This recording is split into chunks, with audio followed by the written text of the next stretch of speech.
नमस्कार दोस्तों, मैं आर के धाकरे अपने चैनल आर के डी एस्ट्रोलॉजी में हार्दिक स्वागत करता हूं। आज का वीडियो किस विषय पर है आपने अनुमान लगा लिया होगा।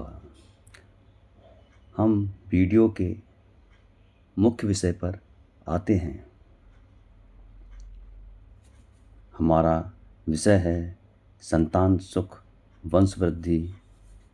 अगर आपके यहाँ संतान जन्म नहीं हो रहा है, वंश वृद्धि के लिए चिंतित हैं, तमाम उपाय और डॉक्टरी परामर्श लिए हैं और सफलता नहीं मिली है, अगर संतान पैदा हुई है और घर का कुलदीपक अल्पायु, रोगी, गलत संगत, ऊपरी बाधाएं, एकाग्रता की कमी, नौकरी, व्यापार, विवाह में असफलता आदि से जूझ रहा है, तो यह वीडियो आखिर तक अवश्य देखें। यह वीडियो आपके लिए है। हर माता पिता का सपना होता है कि उनकी संतान न सिर्फ दीर्घायु व स्वस्थ बल्कि पढ़ाई लिखाई में अव्वल आए, उसका आत्मविश्वास राजा जैसा हो और वह समाज में कुल का नाम रोशन करे।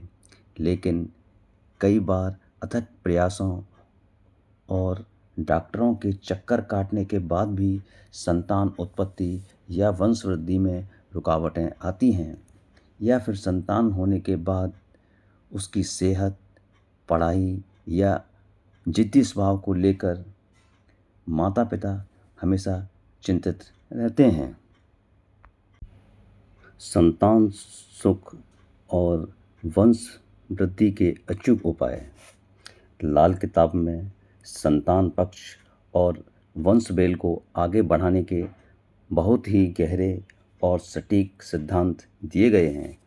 आज के इस वीडियो में हम जानेंगे कि लाल किताब के अनुसार संतान पक्ष के लिए कौन सा ग्रह जिम्मेदार है, कौन सा ग्रह बाधक बनते हैं और वे कौन से अचूक व सरल उपाय हैं जिन्हें करके आप संतान का सुख और उसकी तरक्की पा सकते हैं। वीडियो को आखिर तक ज़रूर देखिएगा, क्योंकि आज का ज्ञान आपके परिवार की खुशियां बदल सकता है। संतान पक्ष के लिए भाग्यशाली और हानिकारक ग्रह बृहस्पति, सूर्य और केतु हैं। दोस्तों, लाल किताब के सिद्धांत में संतान सुख का पूरा दारोमदार मुख्य रूप से 3 ग्रहों पर टिका होता है: बृहस्पति यानी गुरु, सूर्य और केतु। लाल किताब में केतु को साक्षात नर संतान या वंश की बेल माना गया है और बृहस्पति को जीव यानी जीवन और भाग्य का कारक माना गया है। बृहस्पति अगर आपकी कुंडली में गुरु शुभ है, विशेषकर खाना नंबर 1, 5, 9 या 12 में है, तो संतान उच्च शिक्षा प्राप्त करती है, संस्कारी होती है और बुद्धिमान होती है। केतु, शुभ केतु संतान को जबरदस्त आत्मविश्वास और मजबूत सेहत देता है। ऐसा बच्चा बचपन से ही साहसी और अपने पैरों पर खड़ा होने वाला होता है। लेकिन हानिकारक ग्रह कौन से हैं जो इसमें बाधा डालते हैं? राहु, विशेषकर खाना नंबर 5 में है। 5वें घर का राहु संतान की बंदिश या पितृदोष पैदा करता है। यह गर्भधारण में समस्याएं, बार बार गर्भपात, मिसकैरेज या बच्चे की शिक्षा में बड़ी रुकावटें पैदा करता है। ऐसा बच्चा भ्रमित रहता है और उसका आत्मविश्वास डगमगा जाता है। मंदा बुध या शनि, यह बच्चे के स्वास्थ्य में उतार चढ़ाव लाता है और बच्चे को बहुत ज़्यादा जिद्दी या क्रोधी बना देता है, जिससे माता पिता के साथ मतभेद बढ़ते हैं।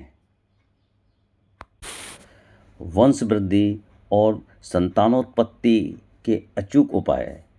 अगर आपके घर में शादी के कई साल बाद भी किलकारी नहीं गूंजी है या मेडिकल रिपोर्ट नॉर्मल होने के बाद भी संतानोत्पत्ति में रुकावट आ रही है, तो लाल किताब के ये उपाय आपके बंद रास्ते खोल सकते हैं। केतु वंश की बेल को जगाने का उपाय। चूंकि केतु ग्रह संतान का मुख्य कारक ग्रह है, इसलिए एक ऐसा कंबल लें जिसमें काला और सफ़ेद दोनों रंग हों, चेक या धारीदार। इस कंबल को बुधवार या रविवार के दिन किसी धार्मिक स्थल पर दान करें या किसी बुजुर्ग या ज़रूरतमंद को दान कर दें।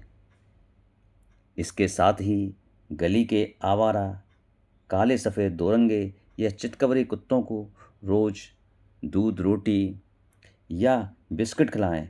जैसे जैसे कुत्ता तृप्त होगा, आपका केतु शुभ होकर संतान का मार्ग खोलेगा। राहु के दोष को दूर करने के लिए, यदि 5वें घर का राहु संतान पक्ष में रुकावट डाल रहा है, तो पुरुष अपने दाहिने हाथ की अनामिका उंगली रिंग फिंगर में शुद्ध तांबे का छल्ला पहने।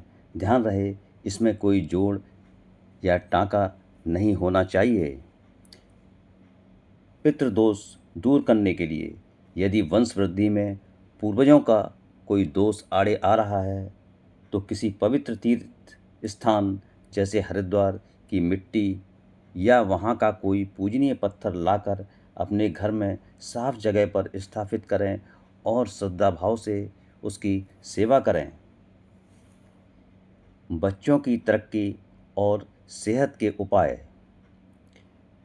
अब बात करते हैं उनकी जिनके बच्चे तो हैं लेकिन वे पढ़ाई में कमज़ोर हैं, बीमार रहते हैं या उनमें आत्मविश्वास की कमी है।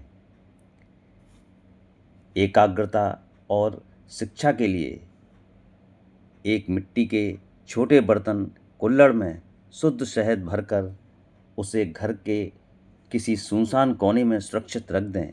इससे राहु शांत रहता है और बच्चे का मन पढ़ाई में लगने लगता है। साथ ही बच्चों के गले में चांदी की चेन पहनाएं। बेहतर स्वास्थ्य के लिए बच्चे के माथे, नाभि और जुबान पर रोज़ केसर या हल्दी का तिलक लगाएं। इससे गुरु बलवान होता है और बच्चे की इम्यूनिटी बढ़ती है। आत्मविश्वास बढ़ाने के लिए, यदि बच्चा डरता है या हीन भावना का शिकार है, तो उसके गले में खाकी या सफ़ेद धागे में तांबे का एक छेद वाला सिक्का पहनाएं। यह सूर्य को मजबूत कर उसे निडर और पराक्रमी बनाता है। दोस्तों, लाल किताब के उपायों को करते समय कुछ नियमों का ध्यान रखना बेहद ज़रूरी है। पहला नियम, ये सभी उपाय दिन के समय यानी सूर्योदय से सूर्यास्त के बीच ही करें। दूसरा नियम, इन उपायों को लगातार 43 दिनों तक बिना किसी नागा गैप के करें। और सबसे ज़रूरी बात, अपने घर में कोई भी जंग लगा हुआ लोहा, पुराना कबाड़ या बंद घड़ियां न रखें, क्योंकि यह राहु शनि को एक्टिव कर संतान के भाग्य में रुकावट पैदा करता है। उम्मीद है यह जानकारी आपके जीवन में खुशियां लेकर आएगी। अगर आपको यह वीडियो मददगार लगा है तो इसे लाइक करें, अपने दोस्तों और परिवार के साथ शेयर करें और हमारे चैनल को सब्सक्राइब करना न भूलें। मिलते हैं अगले वीडियो में एक नई जानकारी के साथ। तब तक के लिए नमस्कार। आपने इतने समय तक वीडियो देखा, उसके लिए हम आपका आभार प्रदर्शित करते हैं। यह ज्योतिष जानकारी है